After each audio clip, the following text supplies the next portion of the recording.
Historia ya ngumi imetengenezwa usiku wa jana wakati wapenzi wa masumbwi waliojitokeza kwa wingi uwanja wa ndani wa Taifa wakisubiri pambano la ubingwa wa Afrika Mashariki na Kati, main card, ambalo limewakutanisha Ramadhani Shauri dhidi ya Meshaki Mwakemwa. Jana hiyo mashabiki wa Mabibo hawakuamini kama ubingwa watamwachia Mlima Mpunga kutoka Mbeya Mwakemwa kama wenyewe walivyokuwa wanamuita. Ngoja nikurudishe nyuma kidogo kabla ya pambano. Kama Zen Shauri nilikuwa sicheza mechi muda sana.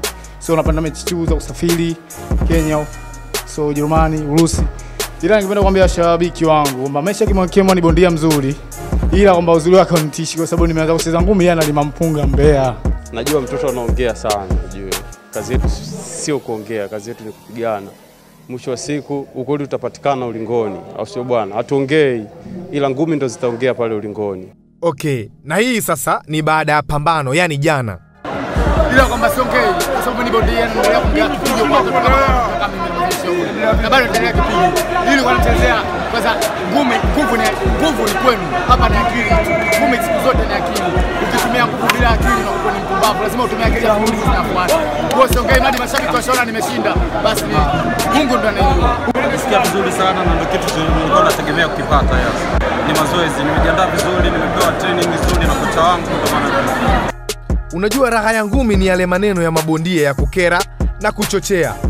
Namkumbusha swaiba wangu Shauri, haya maneno kweli au alikuwa anatania? Napenda kuambia kwamba huu mchezo nikiupoteza, mashabiki, wadau wa ngumi, kampani zimesimamia, waende nyumbani kwetu wanapajua, wamchukue mamangu, wamchukue mke wangu, wakaale naye. Tuachane na hilo. Nakwambia hivi, burudani ilikuwa ni kwa Mfaume na Mohamed Matumla, pambano la raundi 8. Hata hivyo hazikuisha. Kwenye raundi ya 7 hivi Mfaume alimlazimisha Mudi Matumla kukaa chini baada ya kumshushia konde zito la mkono wa kulia right.